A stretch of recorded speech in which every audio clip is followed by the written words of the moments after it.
Le trône est déjà occupé. Dans la paracha de cette semaine, Korah ose défier l'ordre établi par Dieu. Avec Dathan, Aviram et 250 chefs de l'élite, il conteste l'autorité de Moïse et d'Aaron, sous prétexte que toute l'assemblée est sainte.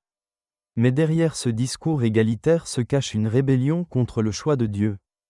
Korah est un homme qui veut plus que ce qui lui a été confié, un homme qui s'élève sans y avoir été envoyé. Alors Dieu intervient, la terre s'ouvre et engloutit les rebelles. Le feu consume les faux sacrificateurs. Et pour sceller définitivement le choix divin, le bois d'Aaron, sec et sans vie, fleurit miraculeusement, signe que Dieu donne l'autorité à celui qu'il choisit, non à celui qui la convoite. Il y a dans cette paracha bien plus qu'un simple conflit d'autorité. Il y a une révélation spirituelle puissante, un dévoilement prophétique de ce qui anime les rébellions humaines, politiques et religieuses jusqu'à aujourd'hui. Car Korah n'est pas mort. Il a changé de costume, mais il parle toujours.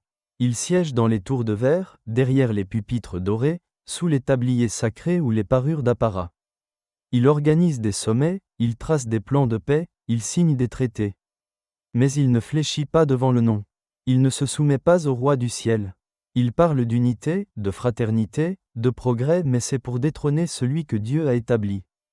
Il y a aujourd'hui des slogans écrits sur les murs du monde, des devises dissimulées dans les discours politiques, des serments murmurés dans des temples secrets. Les puissants du siècle se croient bâtisseurs d'un nouvel ordre, d'un monde réinventé sans besoin d'un Dieu vivant. Ils élèvent des lois sans justice, des statuts sans âme, des idées sans sanctuaire. Ils parlent de lumière, mais c'est une lumière noire. Ils bâtissent comme Korah sans le feu du ciel, sans l'appel, sans l'onction. Mais Dieu rit, comme il est écrit dans le psaume 2, « Pourquoi ce tumulte parmi les nations ?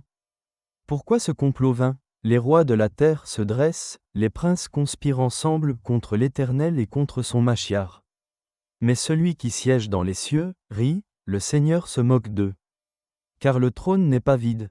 Il n'attend pas qu'un homme s'y installe. Il est déjà occupé par l'agneau immolé, par un roi serviteur. Par Yeshua HaMashiach, que Dieu a oint, et que rien ni personne ne peut détrôner. Les puissances humaines veulent régner sans l'Éternel.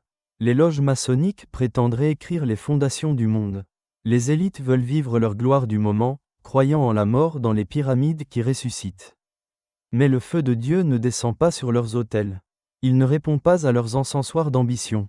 Il répond à l'encens de l'obéissance, à celui qui s'offre tout entier. Comme un sacrifice vivant, Yeshua, le seul grand prêtre véritable. Le monde exalte ceux qui s'élèvent. Dieu élève ceux qui s'abaissent. Korah voulait monter, il est descendu vivant dans le séjour des morts. Yeshua s'est humilié, il a été élevé au-dessus de tout nom. Et aujourd'hui encore, le même choix est devant nous.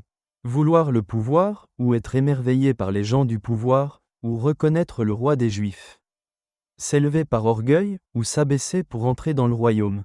Imiter Korah, ou suivre Yeshua. Le monde entier est secoué par des puissances cachées, des projets tissés dans l'ombre, des gouvernements qui se veulent sauveurs. De ceux qui ne veulent pas ceux que Dieu a choisis, le peuple d'Israël. Mais à la fin ce sont eux qui seront engloutis, détruits de ce monde, la terre finira par s'ouvrir. Les nations suivent le courant et tombent dans ce fléau mortel. Le faux feu sera dévoilé. Et le nom que les nations veulent effacer brillera encore plus haut, plus fort, plus pur. Yeshua, le choix de Dieu, loin du Père, le prince de la paix, venu sans armes, mais portant la vérité qui brûle les faux trônes. Et comme le bois d'Aaron, ce bois sec posé dans le sanctuaire. Le signe de Yeshua continue de fleurir. Alors que les nations s'agitent, que les slogans résonnent, que les idoles s'érigent, le ciel ne tremble pas. Dieu ne change pas, son choix ne se détourne pas. Et ceux qui le servent en esprit et en vérité, même s'ils sont peu, même s'ils sont cachés, sont déjà les pierres vivantes d'un temple que Babylone ne pourra jamais imiter. Car les orgueilleux ont déjà reçu leur gloire. Les riches ont déjà leur consolation. Mais le trône du Messie s'établit dans la poussière. Là où un cœur sait encore s'incliner. Leurs dieux ne sont pas les nôtres. Leur système mondial, fondé sur le pouvoir, l'argent et les promesses illusoires, ne doit pas nous séduire. Ils offrent des avantages, des titres, des ouvertures flatteuses. Mais c'est un piège. Beaucoup s'y sont laissés entraîner croyant gagner le monde, ils ont perdu leur âme.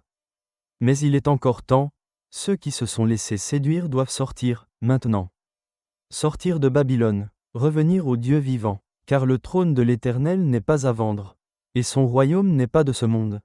Car ce qu'ils offrent n'est qu'un mirage et nombreux sont ceux qui y ont déjà chuté.